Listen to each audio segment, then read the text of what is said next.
The Blue Castle, a novel by L. M. Lucy Maud, Montgomery. Chapter 32. New Year. The old, shabby, inglorious outlived calendar came down. The new one went up. January was a month of storms. It snowed for 3 weeks on end. The thermometer went miles below zero and stayed there. But, as Barney and Valency pointed out to each other, there were no mosquitoes. And the roar and crackle of their big fire drowned the howls of the north wind. Good Luck and Banjo waxed fat and developed resplendent coats of thick, silky fur. Nip and Tuck had gone. But they'll come back in spring, promised Barney. There was no monotony. Sometimes they had dramatic little private spats that never even thought of becoming quarrels. Sometimes Roaring Abel dropped in, for an evening or a whole day, with his old tartan cap and his long red beard coated with snow. He generally brought his fiddle and played for them, to the delight of all except Banjo, who would go temporarily insane and retreat under Valency's bed. Sometimes Abel and Barney talked while Valency made candy for them. Sometimes they sat and smoked in silence a la Tennyson and Carlyle, until the Blue Castle reeked and Valency fled to the open. Sometimes they played checkers fiercely and silently the whole night through. Sometimes they all ate the russet apples Abel had brought, while the jolly old clock ticked the delightful minutes away.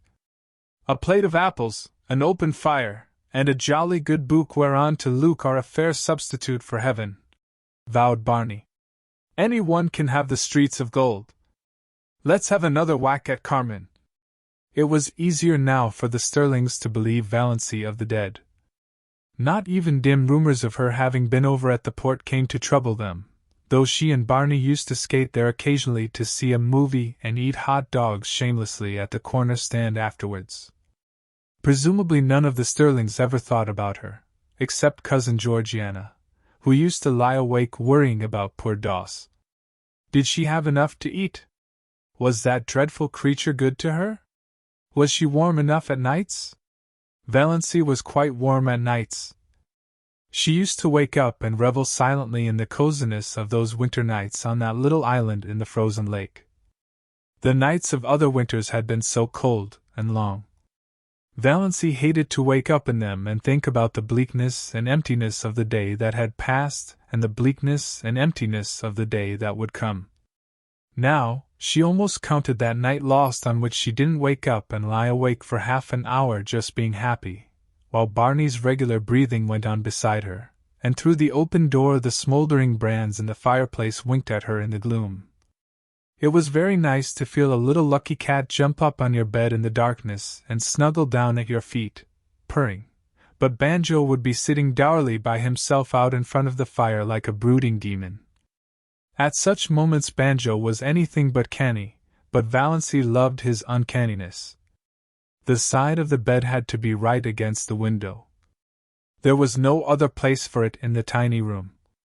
Valency, lying there, could look out of the window, through the big pine boughs that actually touched it, away up Mestawis, white and lustrous as a pavement of pearl, or dark and terrible in the storm. Sometimes the pine boughs tapped against the panes with friendly signals. Sometimes she heard the little hissing whisper of snow against them right at her side. Some nights the whole outer world seemed given over to the empery of silence.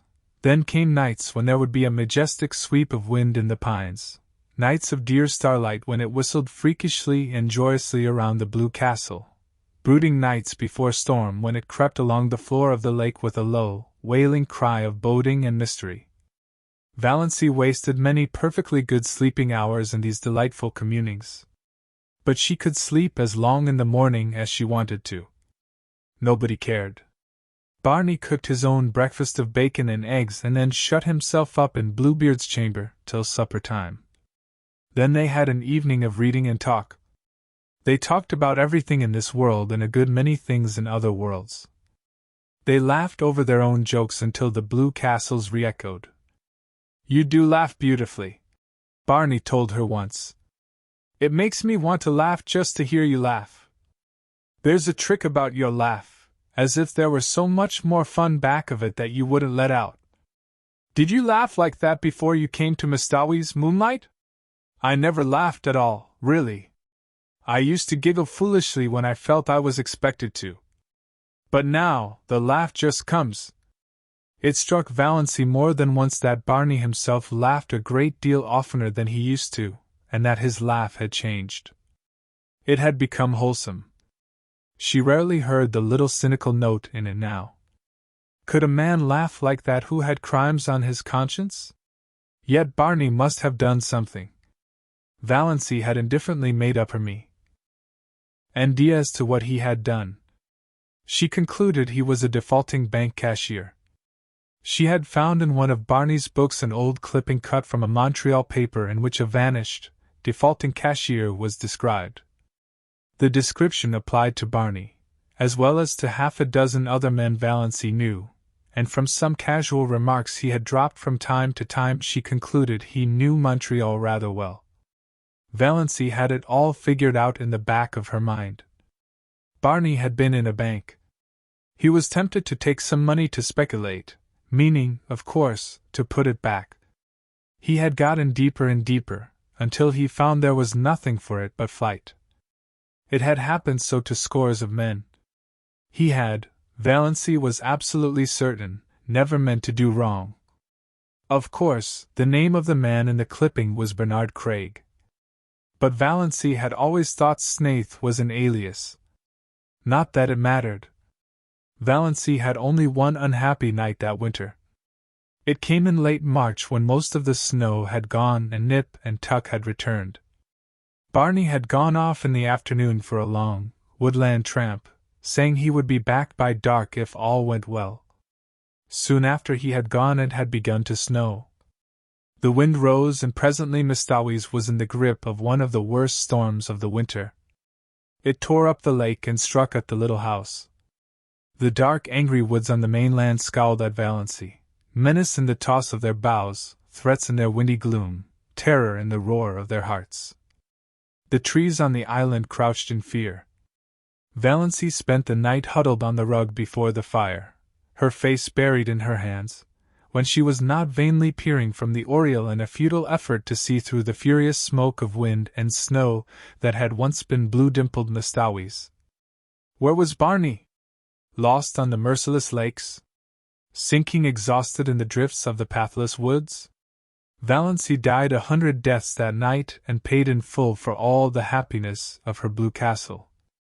When morning came the storm broke and cleared, the sun shone gloriously over Mistawi's, and at noon Barney came home. Valancy saw him from the oriel as he came around a wooded point, slender and black against the glistening white world. She did not run to meet him. Something happened to her knees and she dropped down on Banjo's chair. Luckily Banjo got out from under in time, his whiskers bristling with indignation. Barney found her there, her head buried in her hands. "Barney, I thought you were dead," she whispered. Barney hooted. "After 2 years of the Klondike, did you think a baby storm like this could get me? I spent the night in that old lumber shanty over by Muskoka. A bit cold but snug enough. Little goose. Your eyes look like burned holes in a blanket. Did you sit up here all night worrying over an old woodsman like me?" "Yes," said Valancy. "I couldn't help it. The storm seemed so wild. Anybody might have been lost in it. When I saw you come round the point, there, something happened to me. I don't know what. It was as if I had died and come back to life. I can't describe it any other way,